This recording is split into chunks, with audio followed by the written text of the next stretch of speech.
بسم اللہ الرحمن الرحیم۔ ناظرین کرام، آج کی ویڈیو میں ہم آپ کو بتائیں گے کہ احسن القصص کس قصے کو کہتے ہیں۔ اس کے علاوہ حضرت یوسف علیہ السلام اور زلیخا کی شادی کن حالات میں ہوئی۔ اس کے علاوہ آپ کو یہ بھی بتایا جائے گا کہ حضرت زلیخا حضرت یوسف علیہ السلام کے عشق میں مبتلا ہو کر گناہ کی طرف کیسے مائل ہوئی۔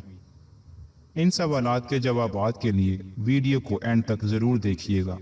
ناظرین کرام، حضرت یوسف علیہ السلام اللہ تعالیٰ کے نبی تھے۔ آپ کا ذکر بائبل میں بھی ملتا ہے۔ آپ یعقوب علیہ السلام کے بیٹے تھے۔ آپ کا تعلق انبیاء اللہ کے خاندان سے تھا۔ 11 سال کی عمر سے ہی نبی ہونے کے آثار واضح ہونے لگے۔ آپ نے خواب میں دیکھا کہ 11 ستارے، سورج اور چاند آپ کو سجدہ کر رہے ہیں۔ آپ کے والد یعقوب علیہ السلام نے آپ کو اپنا خواب کسی اور کو سنانے سے منع کیا۔ قرآن مجید کی ایک سورت ان کے نام پہ ہے۔ قرآن نے یوسف علیہ السلام کے قصے کو احسن القصص کا نام دیا ہے۔ ناظرین کرام، حضرت یوسف علیہ السلام اور زلیخا کی شادی کا قصہ ایک بہت ہی نرالا قصہ ہے۔ زلیخا کا اصل نام رائل تھا، جو تیموز بادشاہ کی انتہائی خوبصورت شہزادی تھی۔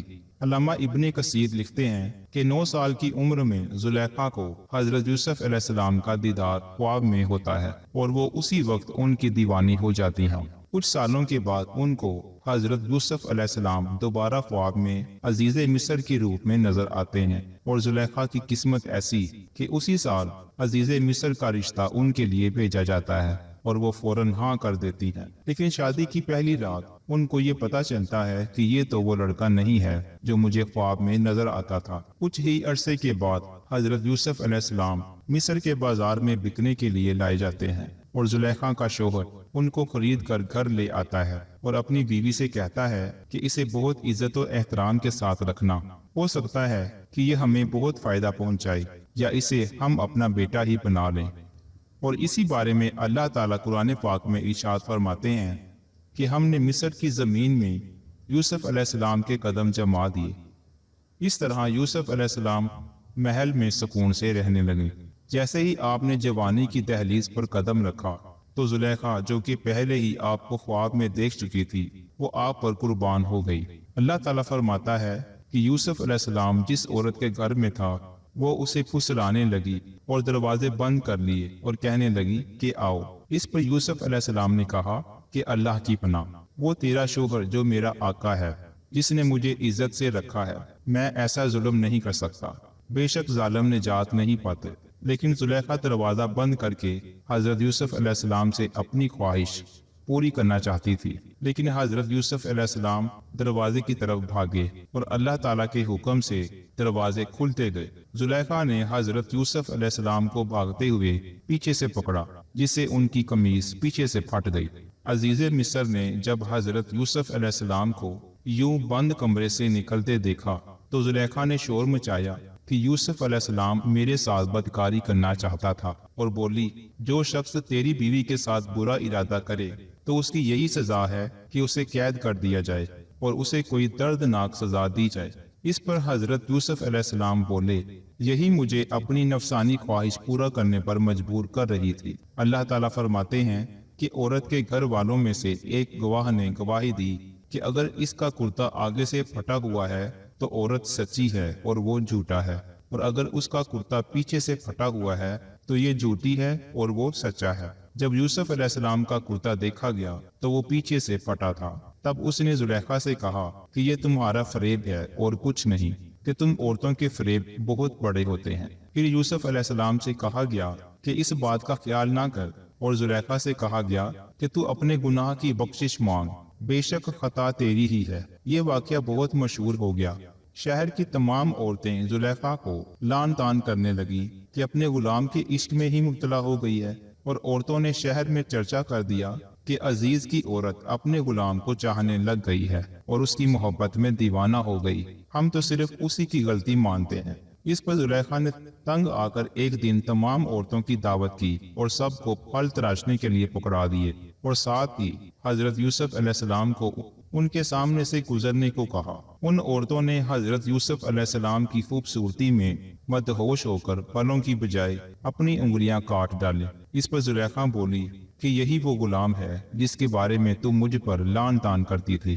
میں نے اسے اپنے مطلب کے لیے حاصل کرنا چاہا، لیکن اس نے اپنے آپ کو روک لیا، اور جو کچھ میں کہہ رہی ہوں اگر وہ یہ کام نہیں کرے گا تو قید کر دیا جائے گا اور اس سے اس کی رسوائی ہوگی۔ آخر کار زلیخا کے کہنے پر عزیز مصر نے حضرت یوسف علیہ السلام کو مجبوراً قید میں ڈال دیا۔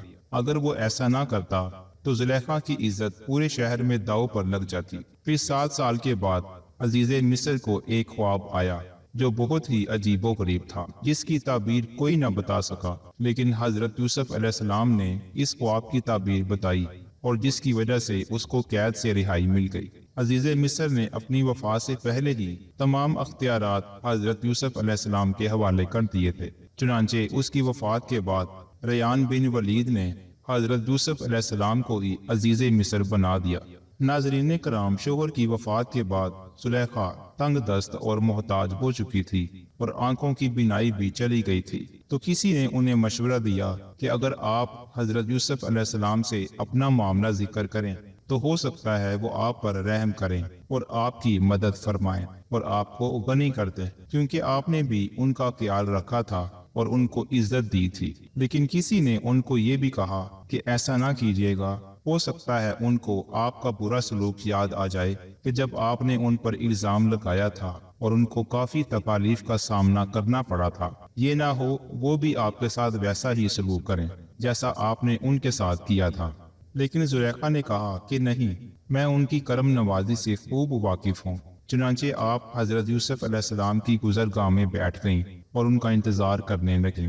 جب حضرت یوسف علیہ السلام کا وہاں سے گزر ہوا اور زلیخا نے ان کی خوشبو محسوس کی تو اپنی جگہ سے اٹھ کھڑی ہوئی اور آواز دی اور بولی کہ پاکی ہے اس کے لیے جس نے معصیت کے سبب بادشاہ کو غلام اور اطاعت کے سبب غلام کو بادشاہ بنا دیا۔ آپ نے پوچھا تم کون ہو؟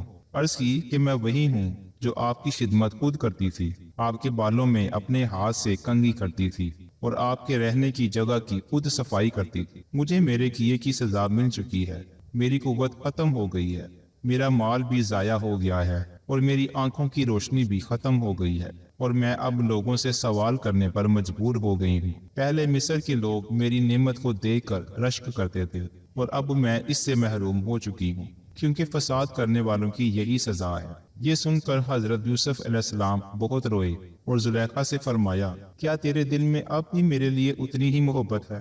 عرض کی جی ہاں، اس کی قسم جس نے حضرت ابراہیم کو خلیل بنایا، مجھے آپ کی طرف دیکھنا زمین پر سونا چاندی ملنے سے بھی زیادہ محبوب ہے۔ حضرت یوسف علیہ السلام وہاں سے چلے گئے اور زلیخا کی طرف پیغام بھیجا کہ اگر تمہاری رضامندی ہو تو ہم تم سے نکاح کر لیں، اور اگر تم شادی شدہ ہو تو ہم تمہیں غنی کر دیتے ہیں۔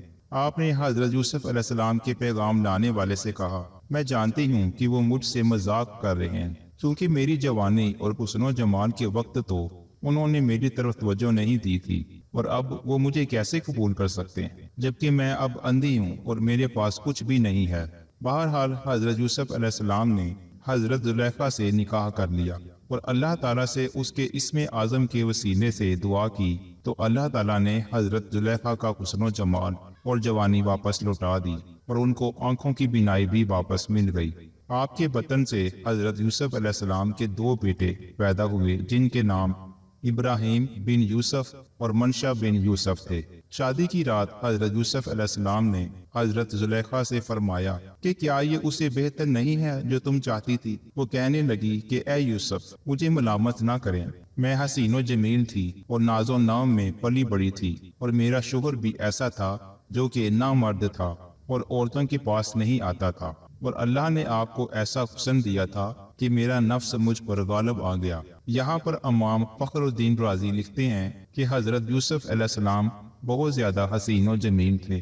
جب زلیخا نے آپ کو دیکھا تو آس لگا بیٹھی، اور یہ بھی کہا جاتا ہے کہ زلیخا باکرہ تھی کیونکہ ان کا شوہر نامرد تھا۔ زلیخا شادی سے پہلے ایمان لا چکی تھی، اس لیے شادی کی پہلی رات سے ہی انہوں نے خود کو اللہ تعالیٰ کی عبادت میں غرق کر لیا، اور اللہ تعالیٰ کا حکم آنے کے بعد ہی حق زوجیت ادا ہوا۔ ناظرین کرام، اگر ویڈیو اچھی لگی ہو تو میری حوصلہ افزائی کے لیے لائک ضرور کیجیے گا اور کمنٹ باکس میں ایک مرتبہ درود پاک لکھ کر ڈن لکھ دیجیے گا۔ اگلی ویڈیو تک کے لیے مجھے اجازت دیجیے۔ اللہ نگہبان۔